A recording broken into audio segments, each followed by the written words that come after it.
ত্রিপুরায় গ্রাম থেকে পাহাড় সর্বত্র রাস্তায় কঙ্কালসার রূপ। বর্ষা শুরুতেই জনজীবন দুর্বিষহ। শাসক বিজেপি থেকে বিরোধী দলের বিধায়কদের বিধানসভা সর্বক্ষেত্রেই একই চিত্র। বিধানসভার বাজেট সেশনে জরাজীর্ণ রাস্তা সংস্কারের প্রস্তাব এনেও হচ্ছে না সংস্কার। মুখ্যমন্ত্রী আশ্বাস দিয়েও আশ্বাসে ঢালছেন জল। স্থানীয় জনগণ দাবি তুলছেন দ্রুত রাস্তা সংস্কার করে যাতায়াতের উপযোগী করে তোলার জন্য। এদিকে বাধ্য হয়ে নিজের কোণঠাসার বর্ণনা তুলে ধরলেন ত্রিপুরা রাজ্যের ৫৪ নম্বর বিধানসভা কেন্দ্রের সিপিআইএম দলের বিধায়ক ইসলাম উদ্দিন। বিধায়ক ইসলাম উদ্দিন জানান, তার বিধানসভাটি ত্রিপুরা আসাম সীমান্ত ঘেঁষা। সেই সুবাদে একেবারে সে জাতীয় সড়ক এবং বিকল্প জাতীয় সড়কের গুরুত্ব অপরিসীম। কিন্তু বিগত ৭ বছর যাবৎ তার বিধানসভা এলাকার ৪টি এইচএসসিএল এর অধীন রাস্তা সহ পূর্ত দপ্তরের অধীন অপর ৩ থেকে ৪টি রাস্তাও একই চিত্র।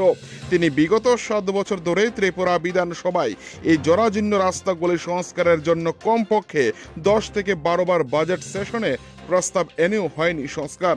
তিনি জানান, কদমতলা থেকে রানীবাড়ি, তারকপুর থেকে অসম সংযোগী থাল নদী, কদমতলা থেকে চুড়াইবাড়ি, প্রেমতলা থেকে কুর্তি, কদমতলা থেকে ধর্মনগর শহর সংযোগী রাস্তা সহ বাকি ৪টি রাস্তা দিয়ে প্রতিদিন হাজার হাজার মানুষের যাতায়াত। কিন্তু দীর্ঘদিন যাবৎ সংস্কারের অভাবে ওই রাস্তাগুলির বেহাল দশা। তাতে করে সাধারণ মানুষ থেকে শুরু করে রোগীরা হাসপাতালে যেতে পারছে না। এই সকল বিষয়ে বিধানসভার বাজেট সেশনে উপস্থাপন করলেও রাজ্য সরকারের তরফে ত্রিপুরার মুখ্যমন্ত্রী আশ্বস্ত করেন ৩ মাসের ভিতর রাস্তার কাজ শুরু হবে। কিন্তু প্রতিশ্রুতি ৫ মাস অতিবাহিত হলেও আজ পর্যন্ত সংস্কার করা হয়নি সে সকল রাস্তা। তিনি রাজ্যের মুখ্যমন্ত্রী তথা পূর্ত দপ্তরের মন্ত্রী মানিক সাহার নিকট আবেদন রাখেন তার বিধানসভা এলাকার জরাজীর্ণ রাস্তাগুলির যেন সংস্কারের উদ্যোগ গ্রহণ করা হয়। চুড়াইবাড়ি থেকে নিজস্ব প্রতিনিধির রিপোর্ট, টিভি 100 বাংলা। শনি মন্দির থেকে গিয়া তাল নদী মহাদেব বাড়ি পর্যন্ত এই রাস্তাটা আজকে দীর্ঘ ৭ বছর থেকে এই রাস্তার কোনো কাজ টাজ হয় নাই। এই রাস্তা খুব কষ্ট হয়, যেমন আসামের মানুষ, আমাদের ত্রিপুরার মানুষ। তারপর গ্রাম পঞ্চায়েতের এই রাস্তাটা, এটা হইলো ৪ নম্বর ৩ নম্বর ওয়ার্ড।